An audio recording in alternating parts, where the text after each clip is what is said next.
Hi friend, welcome to my YouTube channel. Hi friend, welcome to my YouTube channel light of GS में आपका स्वागत है। आज मैं एडिटोरिया का एनसीईआरटी बुक जो अभी न्यू आया है ऑल आउट उसको लेकर आया हूँ। आज हम देखेंगे सिक्स क्लास का एनसीईआरटी का हिस्ट्री सब्जेक्ट से महत्वपूर्ण प्रश्न। तो चलिए देखते हैं हम महत्वपूर्ण प्रश्न आज एनसीईआरटी से संबंधित। प्रश्न संख्या फर्स्ट है, सुलेमान और किरथर पहाड़ियाँ कहाँ स्थित है? सुलेमान और किरथर पहाड़ियाँ कहाँ स्थित है? आपके ऑप्शन इस प्रकार है। इसका राइट आंसर होगा आपको पाकिस्तान में स्थित है। सुलेमान तथा किरथर पहाड़ियाँ भारत के उत्तर पश्चिम में पाकिस्तान में स्थित है। इस प्रकार राइट आंसर आपका बी होगा। प्रश्न संख्या 2 देखेंगे, सिंधु को हिदोस अथवा इंडोस सर्वप्रथम किसने कहा था? सिंधु को हिदोस अथवा इंडोस सर्वप्रथम किसने कहा था? आपके ऑप्शन इस प्रकार है। इसका राइट आंसर होगा ईरानी तथा यूनानी ने कहा था। सबसे पहले ईरानी तथा यूनानी ने सिंधु को हिंदोस अथवा इंडोस कहा। इस नदी के पूर्व क्षेत्र में इंडिया कहा। इस नदी के पूर्व क्षेत्र को इंडिया कहा था। इस प्रकार राइट आंसर आपका ए होगा। प्रश्न संख्या 3 है, पांडुलिपियों को निम्न में से किस भाषा में लिखा गया था? पांडुलिपियों को निम्न में से किस भाषा में लिखा गया था? आपके ऑप्शन इस प्रकार है। इसका राइट होगा इनमें सभी। इस प्रकार राइट आंसर डी होगा, क्योंकि पांडुलिपियों को हाथ से लिखी जाती थी। प्राचीन काल में संस्कृत, प्राकृत तथा तमिल भाषा में बड़े स्तर पर पांडुलिपियों को लिखा गया था। इस प्रकार संस्कृत, प्राकृत और तमिल तीनों का इस प्रकार राइट आंसर डी होगा। नेक्स्ट प्रश्न संख्या 4 देखेंगे, भारत को उपमहाद्वीप कहा जाता है क्योंकि? एक में इसका आकार के कारण, 2 में है समुद्र, पहाड़ियां तथा पर्वतों में बटे होने के कारण, सत कथन को चुनना है। इसका ऑप्शन इस प्रकार है। इसका राइट आंसर होगा 1 और 2 दोनों के कारण आपको कहा जाता है। इस प्रकार राइट आंसर आपका सी होगा। दक्षिण एशिया आधुनिक भारत, पाकिस्तान, बांग्लादेश, नेपाल, भूटान और श्रीलंका और अफगानिस्तान, ईरान, चीन तथा म्यांमार आदि पड़ोसी देश को दर्शाता है। दक्षिण एशिया एक महाद्वीप से छोटा है, लेकिन विशालता और बाकी एशिया से समुद्र, पहाड़ियों और पर्वतों से बटे होने के कारण इसे प्रायः उपमहाद्वीप कहा जाता है। इस प्रकार राइट आंसर आपका सी होगा। प्रश्न संख्या 5 देखेंगे, पांडुलिपियों का क्या महत्व है? पांडुलिपियों का क्या महत्व है? एक में है प्राचीन ज्ञान विज्ञान की बातों की चर्चा, 2 में राजाओं के जीवन की चर्चा की प्राप्ति, 3 में धार्मिक मान्यताओं और व्यवहारों की चर्चा, 4 में स्तंभ लेखों की अध्ययन। आपको सत कथन को चुनना है। तो इसका हम देखेंगे। तो इसका राइट आंसर डी, 1, 2, 3 और 4 सभी सत्य है। इस प्रकार राइट आंसर आपका डी होगा। नेक्स्ट प्रश्न संख्या 6 देखेंगे। प्रश्न संख्या 6 है आपको, बुर्जहोम में आवास के संबंध में निम्नलिखित कथनों पर विचार करें। एक में बुर्जहोम के लोग गड्ढे के नीचे घर बनाते थे। 2 में है पुरातात्विक को झोपड़ियों के अंदर या बाहर दोनों ही स्थानों पर आग जलाने की जगह मिली थी। सतकुट का चयन करना है। तो इसका राइट आंसर हो जाएगा आपको क्या हो जाएगा? सी, 1 और 2 दोनों सत्य है। इस प्रकार राइट आंसर आपका सी होगा। नेक्स्ट प्रश्न संख्या 7 है, संभावित रूप से सबसे पहले मनुष्यों द्वारा गेहूं, जौ को उगाना और भेड़ बकरी पालन आरंभ किया गया था। संभावित रूप से सबसे पहले आपको मनुष्य द्वारा गेहूं, जौ उगाना और भेड़ बकरी पालन करना आरंभ किया गया था। तो किसके द्वारा किया गया था? आपको मेहरगढ़ में किया गया। कहाँ? मेहरगढ़ में। संभावित रूप से सर्वप्रथम मेहरगढ़ में मनुष्य ने जौ, गेहूं, अनाज के उत्पादन एवं भेड़ बकरी का पालन आरंभ किया था। इस प्रकार राइट आंसर आपका सी होगा। नेक्स्ट प्रश्न संख्या 7 देखेंगे, 8 देखेंगे। प्रश्न संख्या 8 है, 12,000 साल पहले घास वाले मैदान को क्यों बनने लगे थे? 12,000 साल पहले घास वाले मैदान क्यों बनने लगे थे? आपके ऑप्शन इस प्रकार है। इसका राइट आंसर हो जाएगा जलवायु परिवर्तन के कारण। किसके? जलवायु परिवर्तन के कारण। इस प्रकार राइट आंसर आपका डी होगा। लगभग 12,000 साल पहले दुनिया की जलवायु में बड़े बदलाव आए और गर्मी बढ़ने लगी। इसके परिणाम स्वरूप कई क्षेत्रों में घास वाले मैदान बनने लगे। इससे हिरण, बरसिंगा, भेड़, बकरी, गाय जैसे उन जानवरों की संख्या बढ़ी जो घास खाकर जिंदा रहते थे। इस प्रकार राइट आंसर आपका डी होगा। प्रश्न संख्या 9 है, नवपाषाण काल के औजारों के संबंध में निम्नलिखित कथनों पर विचार कीजिए। 1 में औजार पॉलिश किए जाते थे। 2 में इस अवधि में ओखल और मसूल का उपयोग अनाज को पीसने के लिए किया जाता था। आपको नीचे दिए गए कूट को सही विकल्प को चुनना है। इसका ऑप्शन इस प्रकार है। इसका राइट आंसर होगा 1 और 2 दोनों सही है। इस प्रकार राइट आंसर आपका सी होगा। नेक्स्ट प्रश्न संख्या 10 देखेंगे हम। प्रारंभिक मानव आखेटक खाद्य संग्राहक के रूप में एक जगह से दूसरी जगह क्यों घूमते थे? प्रारंभिक मानव आखेट खाद्य संग्राहक के रूप में एक जगह से दूसरी जगह क्यों घूमते थे? तो एक में है एक जगह रुकने के कारण वहां फल वृक्ष तथा जानवरों को खाकर समाप्त कर देते थे। 2 में है शिकारी ढूंढने के कारण। 3 में मवेशी के चारा ढूंढने के लिए। 4 में है मौसम बदलने के लिए। आपके ऑप्शन इस प्रकार है। तो इसका हम देखेंगे तो इसका राइट आंसर हो जाएगा आपको डी 1, 2, 3 और 4 सभी के कारण। इस प्रकार राइट आंसर संख्या 11 देखें। मेसोलिथिक या मध्य पाषाण युग के संबंध में निम्नलिखित कथनों पर विचार करें। एक में इसमें पत्थर के औजार को माइकोलिथ कहा जाता था। 2 में है पत्थर के औजार आकार में बड़े थे। 3 में इसमें पुराने किस्म के औजार अनुपस्थित थे। आपको मिलाएंगे। इसका ऑप्शन इस प्रकार है। इसका राइट आंसर हो जाएगा आपको सी केवल 1 होगा। तो इसमें पत्थर के औजार को माइकोलिथिक कहा जाता था। ये आपका सही है। इस प्रकार राइट आंसर आपका सी होगा। नेक्स्ट प्रश्न संख्या 12 है। हड़प्पा सभ्यता के अंत होने का क्या परिणाम हुआ? हड़प्पा सभ्यता के अंत होने का क्या परिणाम हुआ? आपके ऑप्शन इस प्रकार है। 1 में हड़प्पाई नगरों के लोगों को छोड़ दिया। 2 में मोहरों लेखन और बाटों में बंद हो गया। 3 में कच्चे माल का आयात घट गया और 4 में नए वस्तुओं की संख्या बढ़ गई। तो इसका देखेंगे कौन कौन सही है। कूट की सहायता सही उत्तर को चुनना है। तो इसका राइट आंसर होगा 1, 2, 3 और 4 सभी सही है। इस प्रकार राइट आंसर आपका डी होगा। नेक्स्ट प्रश्न संख्या 13 देखेंगे। हड़प्पाई संस्कृति के संबंध में सही मिलान करें। 1 में वस्तु है। 2 में आयात स्थान है। तो आपको मिलान करना है। तो देखेंगे तांबा। तो तांबा कहाँ से मिलता था? तो तांबा आपको राजस्थान से मिलता था। 2 में है टीन। तो टीन कहाँ से मिलता था? तो 1 अफगानिस्तान से मिलता था। 3 में है सोना। तो सोना कहाँ से मिलता था? तो कर्नाटक से मिलता था। इस प्रकार मिलाएंगे तो 1 का बी, 2 का ए, 3 का सी होगा। इस प्रकार राइट आंसर आपका बी होगा। नेक्स्ट प्रश्न संख्या हम 14 देखेंगे। 14 देखेंगे। 14 है हड़प्पाई सभ्यता के अंत के संबंध में इतिहासकारों ने क्या क्या अटकलें लगाई है? 1 में नदियों को सूखने के कारण। 2 में जंगलों के विनाश होने के कारण। 3 में चारागाह मैदान समाप्त होने के कारण। 4 में बाढ़ के कारण और 5 में है शासकों को नियंत्रण समाप्त होने के कारण। आपको उपयुक्त में से कौन सा कथन सत्य है? तो इसका ऑप्शन इस प्रकार है। इसका राइट आंसर होगा 1, 2, 3, 4 और 5 सभी सत्य है। इस प्रकार राइट आंसर आपका डी होगा। नेक्स्ट प्रश्न संख्या 15 देखेंगे। हड़प्पा कहाँ अवस्थित है? हड़प्पा कहाँ अवस्थित है? आपके ऑप्शन इस प्रकार है। इसका राइट आंसर होगा पंजाब पाकिस्तान के पंजाब प्रांत में स्थित है। इस प्रकार राइट आंसर बी होगा। हड़प्पा सबसे पहले खोजे जाने वाला नगर था। यह वर्तमान में पाकिस्तान के पंजाब प्रांत में है। इस प्रकार राइट आंसर आपका बी होगा। प्रश्न संख्या 16 है। महान स्नानागार कहाँ अवस्थित है? महान स्नानागार कहाँ अवस्थित है? आपके ऑप्शन इस प्रकार है। इसका राइट आंसर होगा मोहनजोदड़ो में। महान स्नानागार कहाँ अवस्थित है? मोहनजोदड़ो में। इस प्रकार राइट आंसर सी होगा। मोहनजोदड़ो की खास तालाब बनाया गया था जिसे पुरातात्विक ने महान स्नानागार कहा है।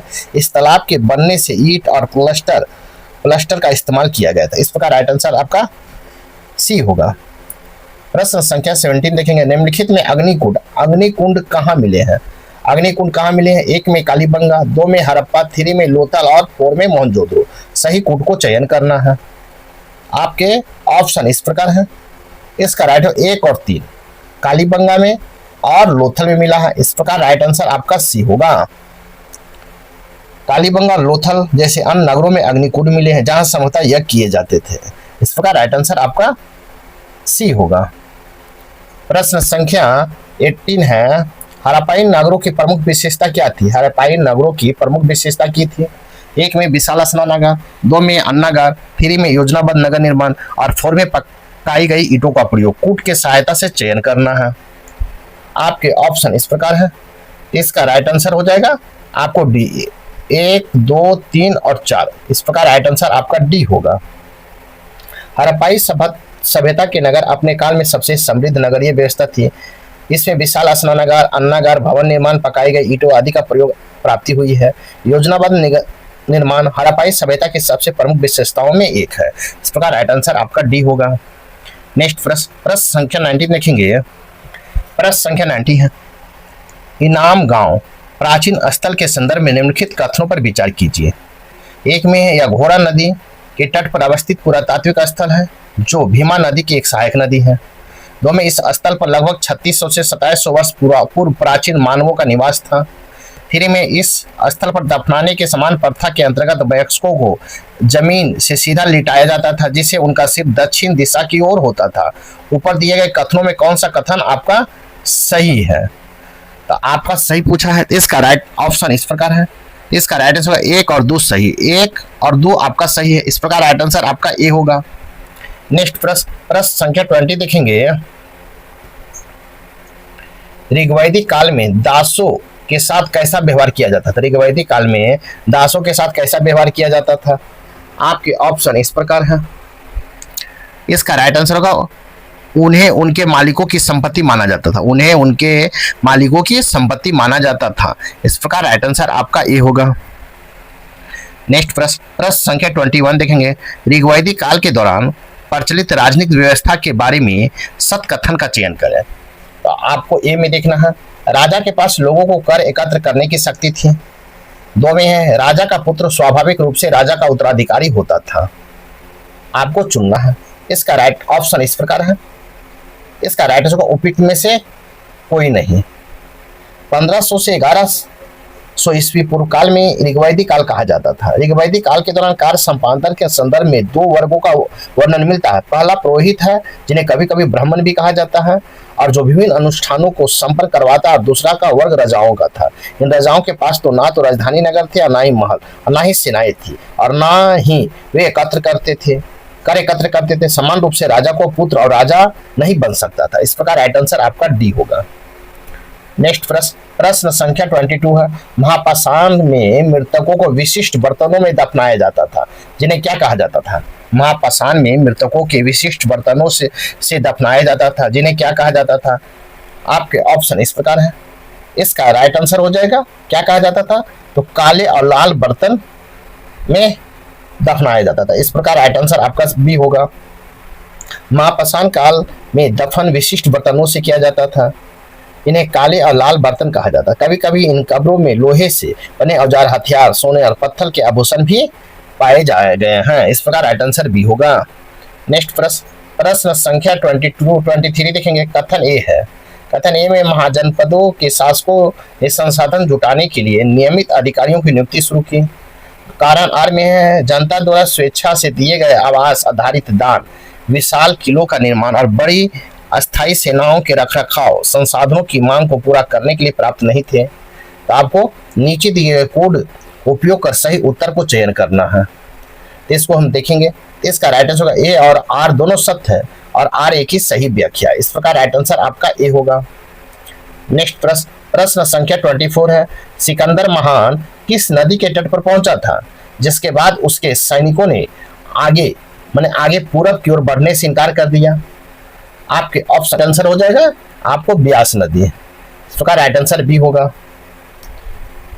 नेक्स्ट प्रश्न वज्जित संघ के सभाओं में भाग लेने से किन समूहों की शक्ति से बाहर रखा गया था?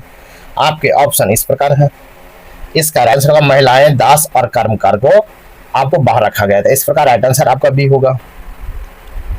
नेक्स्ट प्रश्न संख्या 26 देखेंगे। प्रश्न संख्या 26 वज्जित संघ का वर्णन किस पुस्तक में है? वज्जित संघ का वर्णन किस पुस्तक में है? इसका ऑप्शन इस प्रकार है।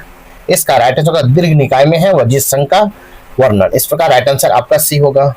वज्जित संघ का वर्णन दीर्घ निकाय से लिया गया। इस प्रकार राइट आंसर सी होगा। प्रश्न संख्या 27 है। उत्तर वैदिक काल में सामाजिक स्थिति के बारे में निम्नलिखित कथनों पर विचार करें। एक में है, महिलाओं शूद्रों दोनों वेदों के अध्ययन करने की अनुमति नहीं दी गई थी। 2 में है, इस वर्ण व्यवस्था का जन्म के आधार तय की जाती थी। तो नीचे दिए गए कूट को सही विकल्प को चुनना है।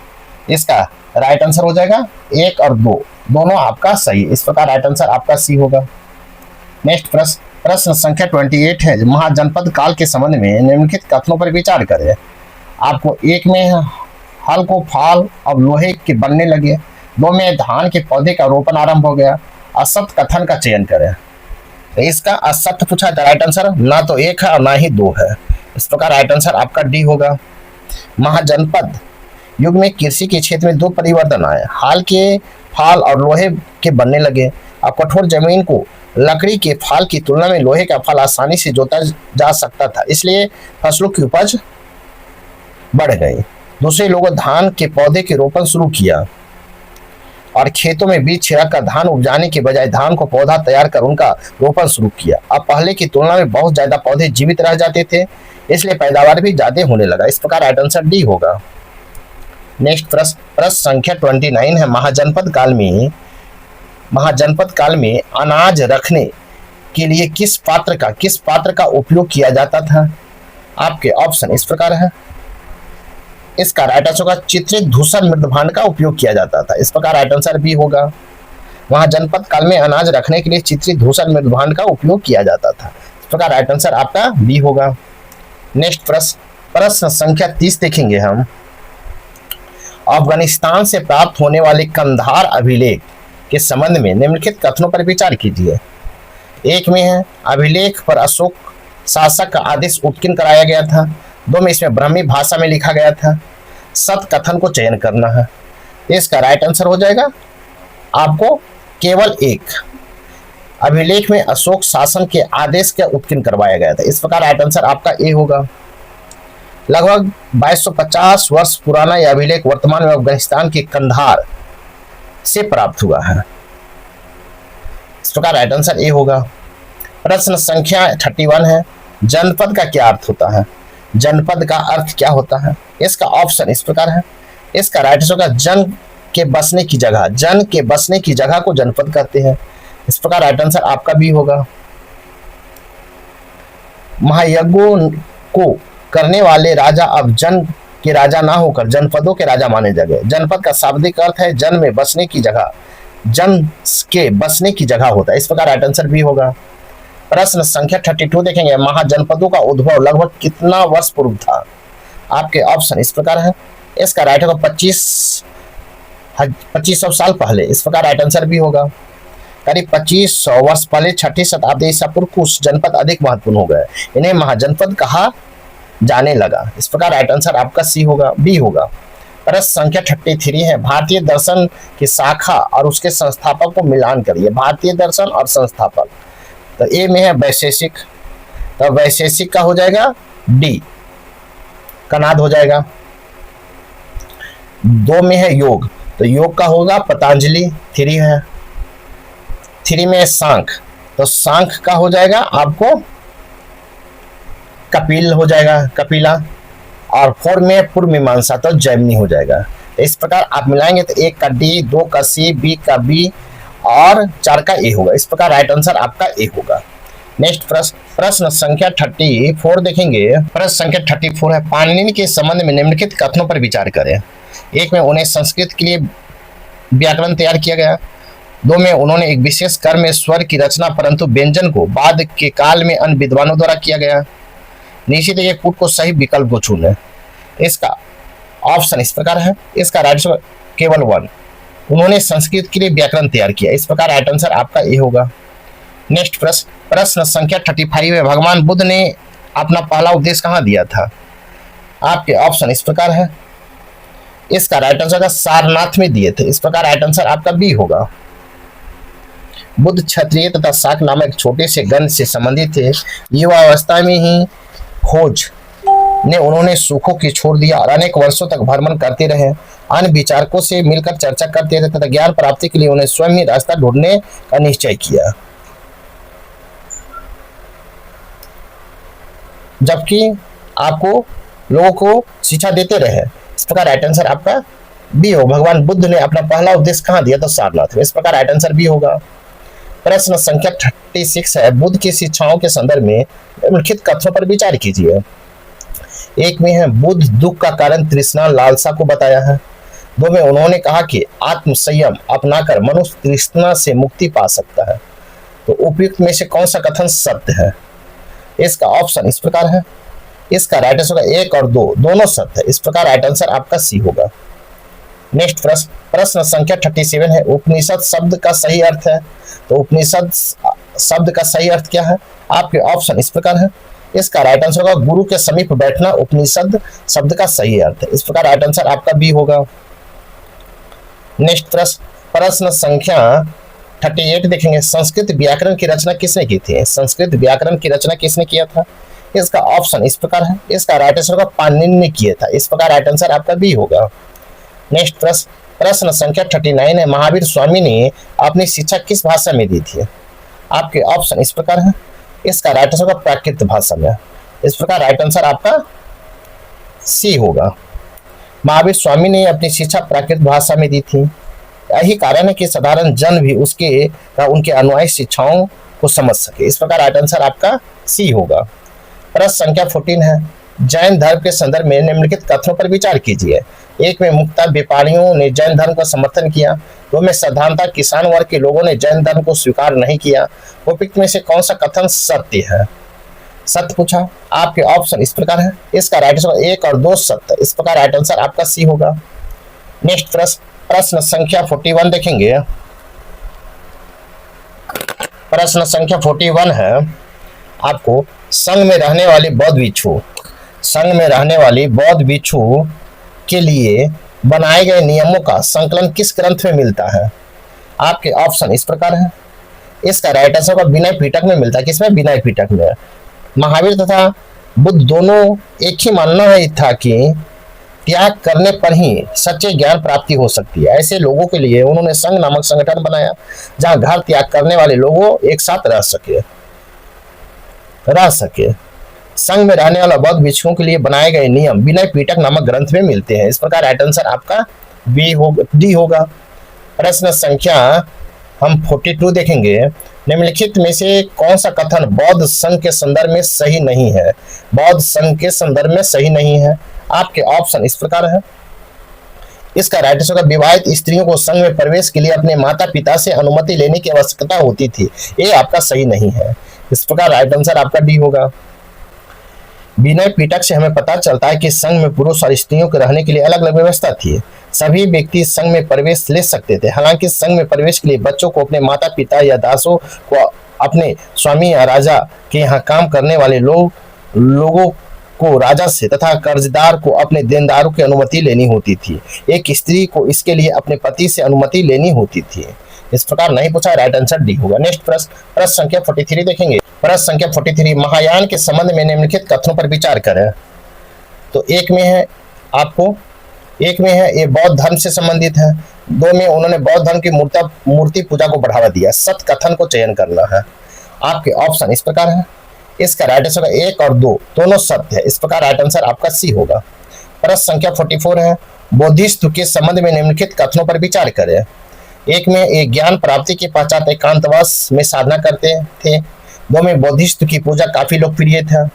तीन में वे भारत के बाहर जापान, चीन, दक्षिण कोरिया में काफी लोकप्रिय हुए।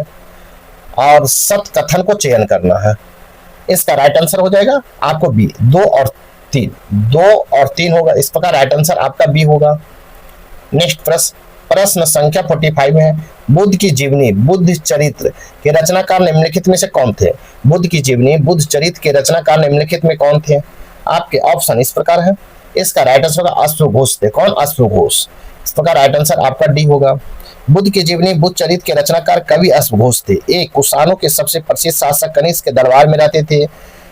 वसुमित्र जैसे बौद्ध दार्शनिक तथा नागार्जुन जैसे विद्वान कनिष्क के दरबार में विद्वान थे। इस प्रकार राइट आंसर आपका डी होगा। प्रश्न संख्या 46 देखेंगे। बौद्ध धर्म के प्रसार के संबंध में निम्नलिखित कथनों पर विचार कीजिए। एक में बौद्ध धर्म दक्षिण पूर्व की ओर श्रीलंका, म्यांमार, थाईलैंड, इंडोनेशिया सहित दक्षिण पूर्व एशिया के अन्य भागों में भी फैला। दो में इन क्षेत्रों में थेरवाद नामक बौद्ध धर्म का प्रारंभिक रूप कहीं अधिक प्रचलित था। उपयुक्त में से कौन सा कथन सही है? आपके ऑप्शन इस प्रकार है। इसका राइट आंसर होगा 1 और 2 दोनों आपका सही है। इस प्रकार राइट आंसर आपका सी होगा। नेक्स्ट प्रश्न संख्या 47 देखेंगे। प्रायः स्तूपों के चारों ओर परिक्रमा करने के लिए एक वृत्ताकार पथ होता है जो कहलाता है, एक वृत्ताकार पथ होता है स्तूपों के चारों ओर परिक्रमा करने के लिए, जो क्या कहलाता है? आपका ऑप्शन इस प्रकार है। इसका राइट आंसर पददक्षिणा कहलाता है, पददक्षिणा। इस प्रकार राइट आंसर आपका बी होगा। पददक्षिणा एक पथ जो स्तूप के चारों ओर बिछाया जाता है। यह रेलिंग से घिरा हुआ था। पथ में प्रवेश द्वार से होता था। भक्ति के प्रतीक के रूप में भक्त स्तूप के चारों ओर दक्षिणवर्त दिशा में घूमते थे। दोनों रेलियों और प्रवेश द्वारों को मूर्तियों से सजाया गया था। इस प्रकार राइट आंसर आपका बी होगा। नेक्स्ट प्रश्न संख्या 48 है। साम्राज्य में ऐसी कौन सी सामाजिक और धार्मिक समस्याएं थी जिन्होंने अशोक को परेशान किया और उन्हें धर्म के प्रचार के लिए प्रेरित किया? एक में विभिन्न धर्मों को मानने वाले लोगों के बीच आपसी संघर्ष। दो में दासों के सेवकों के साथ दुर्व्यवहार। और 3 में है परिवार और पड़ोसियों के बीच आपसी झगड़े। नीचे दिए गए कूट को सही उत्तर को चुनना है। इसका ऑप्शन इस प्रकार है। इसका राइट आंसर होगा 1, 2 और 3। आपका सभी सही है। इस प्रकार राइट आंसर आपका डी होगा। नेक्स्ट प्रश्न संख्या 49 है। यह एक विशाल सुंदर नगर है। यह एक विशाल प्राचीन से घिरा हुआ है। इनमें 770 बुर्ज और 64 द्वार है। यहाँ 2 और 3 मंजिला मकान लकड़ी और कच्ची ईंटों से बने हैं। पाटलिपुत्र के भव्यता और वास्तुकला का वर्णन करने वाला उपयुक्त कथन निम्नलिखित में से किस प्राचीन यात्री द्वारा लिखा गया था? इसका ऑप्शन इस प्रकार है। इसका राइट आंसर होगा मेगास्थनीज के द्वारा लिखा गया था। इस प्रकार राइट आंसर आपका ए होगा। नेक्स्ट प्रश्न संख्या 15 देखेंगे। प्रश्न संख्या 15 है। निम्नलिखित में से कौन कथन मौर्य काल के दौरान करों और नजराने के बीच के अंतर सबसे अधिक स्पष्ट करता है? आपके ऑप्शन इस प्रकार है। इसका राइट आंसर हो जाएगा आपको सी। यह नियमित थे, नजराना अनियमित था और कमोबेश स्वेच्छा से दिया जाता था। इस प्रकार राइट आंसर आपका सी होगा। नेक्स्ट प्रश्न संख्या 51 है। मौर्य साम्राज्य का स्थापना लगभग 2300 साल पहले हुई थी। इसके संस्थापक निम्नलिखित में कौन थे? मौर्य साम्राज्य की स्थापना लगभग 2300 साल पहले हुई थी। इसके संस्थापक निम्नलिखित में कौन थे? आपके ऑप्शन इस प्रकार है। इसका राइट आंसर होगा चंद्रगुप्त मौर्य थे। इस प्रकार राइट आंसर आपका भी होगा। अशोक जिस साम्राज्य पर शासन करते थे उसकी स्थापना उनके दादा चंद्रगुप्त मौर्य ने लगभग 2300 साल पहले की थी। चाणक्य या कौटिल्य नाम के एक बुद्धिमान व्यक्ति ने चंद्रगुप्त की सहायता की थी। चाणक्य के कई विचार हमें अर्थशास्त्र नाम की किताबें मिलते हैं। इस प्रकार राइट आंसर आपका भी होगा। प्रश्न संख्या हम 52 देखेंगे। मौर्य साम्राज्य में निम्न में से कौन सा नगर उत्तर पश्चिम तथा और मध्य एशिया की ओर जाने का प्रमुख मार्ग था? आपके ऑप्शन इस प्रकार है। इसका राइट आंसर होगा तक्षशिला था। इस प्रकार राइट आंसर आपका सी होगा। नेक्स्ट प्रश्न संख्या 53 है। चंद्रगुप्त मौर्य के दरबार में जो पश्चिम एशिया का यूनानी राजा सेल्यूकस निकेटर का राजदूत था उसका नाम क्या था? आपके ऑप्शन इस प्रकार है। इसका राइट आंसर होगा मेगास्थनीज नाम था। मेगास्थनीज चंद्रगुप्त मौर्य के दरबार में यूनानी राजा सेल्यूकस निकेटर का राजदूत था। इस प्रकार राइट आंसर आपका डी होगा। प्रश्न संख्या 54 है। निम्नलिखित में कौन भारत में आए विदेशी आक्रमणकारियों का सही कर्म है? विदेशी आक्रमणकारियों का सही कर्म क्या है? तो आपके ऑप्शन इस प्रकार है। इसका राइट आंसर है हिंद यावन, शक, फिर उसके बाद होगा हिंद पार्थियन, उसके बाद फिर होगा कुषाण। इस प्रकार राइट आंसर आपका सी होगा। नेक्स्ट प्रश्न संख्या 55 है। अशोक ने जगह जगह जाकर लोगों की शिक्षा देने के लिए अधिकारियों को नियुक्त किए। इन अधिकारियों को निम्नलिखित में किस नाम से जाना जाता था? आपके ऑप्शन इस प्रकार है। इसका राइट आंसर होगा धम्म महामात के नाम से जाना जाता था। क्या? धम्म महामात। इस प्रकार राइट आंसर आपका बी होगा। अशोक ने धर्म के किसी देवता की पूजा अथवा किसी कर्मकांड की आवश्यकता नहीं थी। उन्हें लगता था कि जैसे पिता अपने बच्चों को अच्छे व्यवहार की शिक्षा देते हैं वैसे ही उनका कर्तव्य था कि वह अपनी प्रजा को निर्देश दे और वे बुद्ध के उपदेशों से प्रेरित हुए थे। इस प्रकार राइट आंसर आपका बी होगा। नेक्स्ट प्रश्न संख्या 56 देखेंगे। अशोक के संबंध में निम्नलिखित कथनों पर विचार कीजिए। एक में है अशोक ऐसा पहला शासक था जिसने अभिलेख द्वारा जनता का अपना संदेश पहुंचाने की कोशिश की। 2 में अशोक ज्यादातर अभिलेख खरोष्टी लिपि में है। 3 में अशोक अपने अभिलेख कलिंग युद्ध का वर्णन किया है। उपयुक्त में से कौन सा कथन आपका सही है? तो आपका कौन सा कथन सही है? तो इसका राइट आंसर हो जाएगा ऑप्शन इस प्रकार है। तो राइट आंसर हो जाएगा आपका क्या हो जाएगा? इसका राइट आंसर हो जाएगा सी। 1 और 3 आपका सही है, 1 और 3, इस प्रकार राइट आंसर आपका सी होगा। नेक्स्ट प्रश्न संख्या 57 है, निम्नलिखित में किन स्थानों पर अशोक का शिलालेख प्राप्त हुआ है? 1 में कंधार, 2 में ब्रह्मगिरी, 3 में जौगढ़ और 4 में गिरनार और 5 में लुगनी। कूट के सहायता सही उत्तर को चुनना है। इसका ऑप्शन इस प्रकार है, इसका राइट आंसर उपयुक्त में सभी जगह, आपको सभी जगह से अशोक के शिलालेख प्राप्त हुए, इस प्रकार राइट आंसर आपका डी होगा। नेक्स्ट प्रश्न संख्या 58 देखेंगे। प्रश्न संख्या 58 है, आपको अशोक के धर्म विचारों से प्रसारित करने के लिए अपने राजदूत को निम्न में से कहां भेजा था? आपके ऑप्शन इस प्रकार है, इसका राइट आंसर होगा उपयुक्त में सभी, सीरिया, मेस और श्रीलंका सभी जगह भेजा था, इस प्रकार राइट आंसर आपका डी होगा। नेक्स्ट प्रश्न संख्या 59, मौर्य साम्राज्य के अक्सर राजकुमारों को कौन सा पद दिया जाता था? मौर्य साम्राज्य में अक्सर राजकुमारों को कौन सा पद दिया जाता था? आपके ऑप्शन इस प्रकार है, इसका राइट आंसर होगा राज्यपाल गवर्नर का पद दिया जाता था, इस प्रकार राइट आंसर आपका ए होगा। मौर्य साम्राज्य में अक्सर राजकुमारों को छोटे छोटे प्रांतों के राज्यपाल बनाकर भेजा जाता था, लेकिन ऐसा माना जाता है कि इन जगहों पर स्थानीय परंपराओं और नियमों को ही माना जाता था, इस प्रकार राइट आंसर आपका ए होगा। नेक्स्ट प्रश्न संख्या 60 है, प्राचीन दक्षिण भारतीय इतिहास के संदर्भ में कैडेसियर और अदमई शब्दों का प्रयोग प्रायः निम्नलिखित में किस श्रेणी को दर्शाने के लिए किया जाता था? आपके ऑप्शन इस प्रकार है, इसका राइट आंसर को भूमिहीन, कृषक, मजदूर और दास को दर्शाने के लिए किया जाता था, इस प्रकार राइट आंसर आपका सी होगा।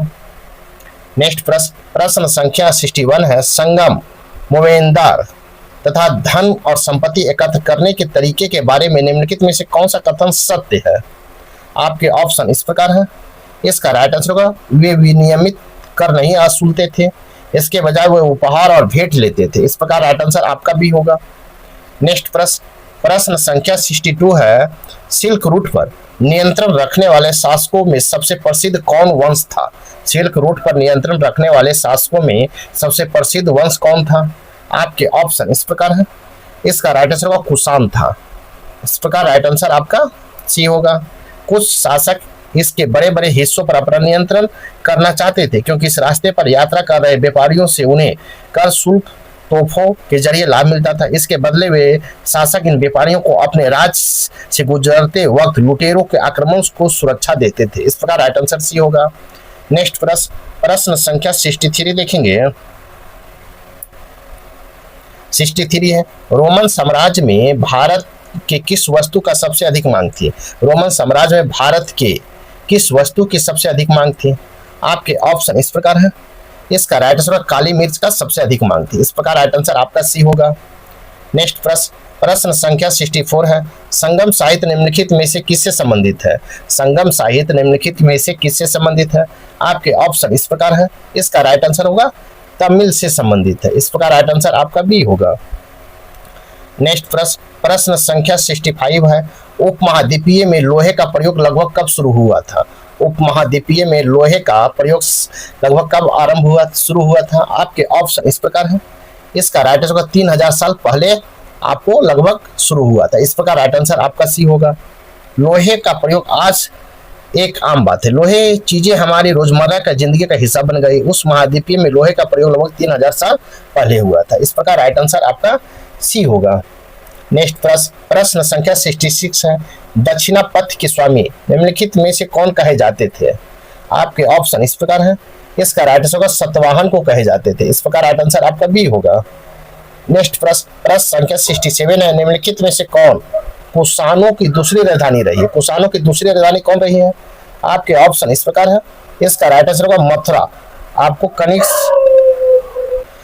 आपको मथुरा, इस प्रकार राइट आंसर आपका सी होगा। कनिष्क कुषाण साम्राज्य का सबसे शक्तिशाली शासक था, उसने साम्राज्य को राजधानी फिरोजपुर से पेशावर थे। लगभग 2000 वर्ष पूर्व मथुरा कुषाणों की दूसरी राजधानी बनी थी, इस प्रकार राइट आंसर आपका सी होगा। प्रश्न संख्या 68 है, अरिकमेडु नामक प्राचीन पत्तन निम्नलिखित में कहाँ स्थित है? अरिकमेडु नामक प्राचीन पत्तन निम्नलिखित में कहाँ स्थित है? आपके ऑप्शन इस प्रकार है, इसका राइट आंसर होगा पुदुचेरी में स्थित है, इस प्रकार राइट आंसर डी होगा। अरिकमेडु पुदुचेरी में अवस्थित है, यह लगभग 2200 से 1900 साल पहले अरिकमेडु का पतन एक पतन था। यहाँ ईंटों से बना एक ढांचा मिला है जो संभवतः गोदाम रहा हो। इस प्रकार राइट आंसर आपका डी होगा। नेक्स्ट प्रश्न संख्या 69 देखेंगे। प्रश्न संख्या 69 आहत सिक्के के संदर्भ में निम्नलिखित कथनों पर विचार कीजिए। एक में आहत सिक्के समानता आयताकार, वर्गाकार और गोलाकार होते थे। दो में आहत सिक्के को समानता ढालकर बनाया जाता था। तीन में यह सिक्के चांदी या तांबे की विभिन्न आकृतियां के होते थे। उपयुक्त कथनों में से कौन सा कथन आपका गलत है? कौन सा कथन गलत पूछा गया है? तो इसका राइट आंसर होगा केवल दो। आपका दो आहत सिक्के समानता ढालकर बनाया जाता है, ये आपका गलत है। इस प्रकार राइट आंसर आपका भी होगा। आहत सिक्के समानता आयताकार और कभी कभी वर्गाकार गोले के होते थे। ये धातु के चादर को काट कर या धातु के चपटे गोलिकाओं को बनाए जाते थे। इस प्रकार राइट आंसर आपका बी होगा। प्रश्न संख्या 17 है। मथुरा के अभिलेखों में निम्न में किनका उल्लेख मिलता है? मथुरा के अभिलेखों में निम्न में किनका उल्लेख मिलता है? आपके ऑप्शन इस प्रकार है। इसका राइट आंसर उपयुक्त में सभी के। आपको सुनारों का, लोहार एवं बुनकरों का, टोकरी और माला बनाने वालों को उल्लेख मिलता है। इस प्रकार राइट आंसर आपका डी होगा। नेक्स्ट प्रश्न संख्या 71 है। प्रशस्ति का अर्थ क्या होता है? प्रशस्ति का अर्थ क्या होता है? आपके ऑप्शन इस प्रकार है। इसका राइट आंसर होगा प्रशंसा होता है। प्रशस्ति एक विशेष किस्म का अभिलेख है या एक संस्कृत शब्द है जिसका अर्थ प्रशंसा होता है। इस प्रकार राइट आंसर आपका सी होगा। नेक्स्ट प्रश्न संख्या 72 है। समुद्रगुप्त के नीतियों का वर्णन किसने किया है? समुद्रगुप्त के नीतियों का वर्णन किसने किया है? आपके ऑप्शन इस प्रकार है। इसका राइट आंसर होगा हरिश्चंद्र ने किया है। इस प्रकार राइट आंसर आपका डी होगा। सम्राट समुद्रगुप्त के दरबारी कवि हरिश्चंद्र थे जिन्होंने समुद्रगुप्त की वीरता और स्मृति के लिए एक प्रसिद्ध कविता लिखी थी। इस प्रकार राइट आंसर डी होगा। प्रश्न संख्या 73 है। हरिसेन ने प्रयाग प्रशस्ति में दक्षिणापथ के शासकों की संख्या कितनी बताई है? हरिसेन ने प्रयाग प्रशस्ति में दक्षिणापथ के शासकों की संख्या कितनी बताई है? आपके ऑप्शन इस प्रकार है। इसका राइट आंसर होगा 12 बताइए। इस प्रकार राइट आंसर आपका भी होगा। सम्राट समुद्रगुप्त के दरबारी कवि हरिसेन जिन्होंने समुद्रगुप्त की वीरता की स्मृति में एक प्रसिद्ध कविता लिखी थी। आपको हरिसेन ने प्रयाग प्रशस्ति में दक्षिणापथ के शासकों की संख्या कितनी? 12 बताया है। इस प्रकार राइट आंसर आपका बी होगा। नेक्स्ट प्रश्न संख्या 74 देखेंगे। प्रश्न संख्या 74 है। विक्रम संवत की शुरुआत किस शासक से जोड़कर देखा जाता है? किस शासक से जोड़कर देखा जाता है विक्रम संवत की शुरुआत? आपके ऑप्शन इस प्रकार है। इसका राइट होगा चंद्रगुप्त द्वितीय से जोड़ के देखा जाता है। इस प्रकार राइट आंसर आपका डी होगा। 58 ईसा पूर्व आरंभ होने वाले विक्रम संवत को परंपरागत रूप से गुप्त और राजा चंद्रगुप्त द्वितीय के नाम से जोड़ा जाता है। इस प्रकार राइट आंसर डी होगा। प्रश्न संख्या 75 है। हर्षवर्धन को नर्मदा नदी के तट पर किसने रोका? आपके ऑप्शन इस प्रकार है। इसका राइट आंसर होगा पुलकेशिन द्वितीय ने रोका था। इस प्रकार राइट आंसर आपका ए होगा। नेक्स्ट प्रश्न संख्या 76 है। पुलकेशिन के बारे में निम्नलिखित में से कौन सा कथन सत्य नहीं है? पुलकेशिन के बारे में निम्नलिखित में से कौन सा कथन सत्य नहीं है? तो आपके ऑप्शन इस प्रकार है। इसका राइट आंसर होगा गुप्तों के खिलाफ लड़ाई में उनकी मृत्यु हो गई। गुप्तों के खिलाफ लड़ाई में उनकी मृत्यु हो गई। इस प्रकार राइट आंसर आपका बी, जो सत्य नहीं, गलत है। इस प्रकार राइट आंसर आपका बी होगा। प्रश्न संख्या 77 है। लगभग 1500 वर्ष पूर्व दिल्ली के महरैली के लौह स्तंभ में निम्नलिखित में किस शासक का जिक्र किया गया है? तो किस शासक का जिक्र किया गया है? आपके ऑप्शन इस प्रकार है। इसका राइट आंसर होगा चंद्र का उल्लेख किया गया। इस प्रकार राइट आंसर ए होगा। महरैली दिल्ली के कुतुब मीनार के परिसर में खड़ा यह लौह स्तंभ भारतीय शिल्पकारों और कुशलता का एक अद्भुत उदाहरण है। इसकी ऊंचाई 7.2 मीटर, वजन 3 टन से भी ज्यादा है। इसका निर्माण लगभग 1500 साल पहले हुआ था। इसके बनने के समय जानकारी हमें इस पर खुदे अभिलेख से मिलता है। इसमें चंद्र नाम के एक शासक का जिक्र है जो संभवतः गुप्त वंश के थे। आश्चर्य की बात यह है कि इतनी शताब्दियों के बाद भी इसमें जंग नहीं लगा है। इस प्रकार राइट आंसर आपका ए होगा। नेक्स्ट प्रश्न संख्या 78 है। निम्नलिखित में कौन मिलान गलत है? आपको गलत पूछा है। कौन सा मिलान गलत है? तो मनी मेखलाई इंग्लो आपका गलत है। गलत पूछा है तो आपका ये गलत है, क्योंकि मनी आपका तमिल महाकाव्य है। मनी मेखलाई करीब 1400 साल पहले सतनार द्वारा लिखा गया। किसने? सतनार के द्वारा लिखा गया था। गलत पूछा है तो राइट आंसर आपका भी होगा। जबकि आर्यभट्ट सही है, मेघदूतम कालिदास सही है, और आपको शिल्पाधिकरम ये भी सही है। आपका गलत पूछा तो राइट आंसर आपका बी होगा।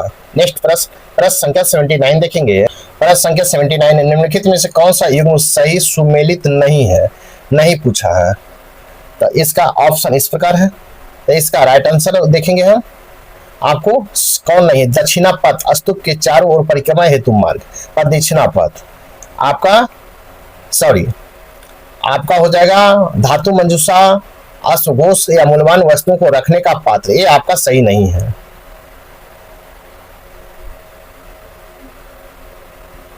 प्रश्न संख्या 79 है, निम्नलिखित में कौन सा युग्म सही सुमेलित नहीं है, सुमेलित नहीं है। तो आपको वेदिका गर्भगृह के ऊपर स्थित शिखर, ये आपका सही सुमेलित नहीं, इस प्रकार राइट आंसर आपका बी होगा। नेक्स्ट प्रश्न, प्रश्न संख्या 80 देखेंगे। महाबलीपुरम के आकस्मिक मंदिरों के संदर्भ में निम्नलिखित कथनों पर विचार कीजिए। एक में इन मंदिरों का निर्माण एक विशाल चट्टान को तराशकर किया गया था। दो में इसका निर्माण नीचे से ऊपर और पत्थरों को जोड़ा जाता था। तीसरा में है ये ईंट निर्मित मंदिरों के निर्माण पद्धति की दृष्टि से भिन्न थे। उपयुक्त में से कौन सा कथन सही है? इसका राइट आंसर होगा केवल 1 और 3। इस प्रकार राइट आंसर आपका ए होगा। इस प्रकार आपका ऑल आउट एडुटेरिया का बुक से एनसीईआरटी 6 क्लास का हिस्ट्री यहीं पर समाप्त होता है। साथ ही वीडियो को लाइक कीजिए, शेयर कीजिए, चैनल को सब्सक्राइब नहीं किए हैं तो सब्सक्राइब कर ले। अब देखेंगे हम 7 क्लास का हिस्ट्री का एनसीईआरटी।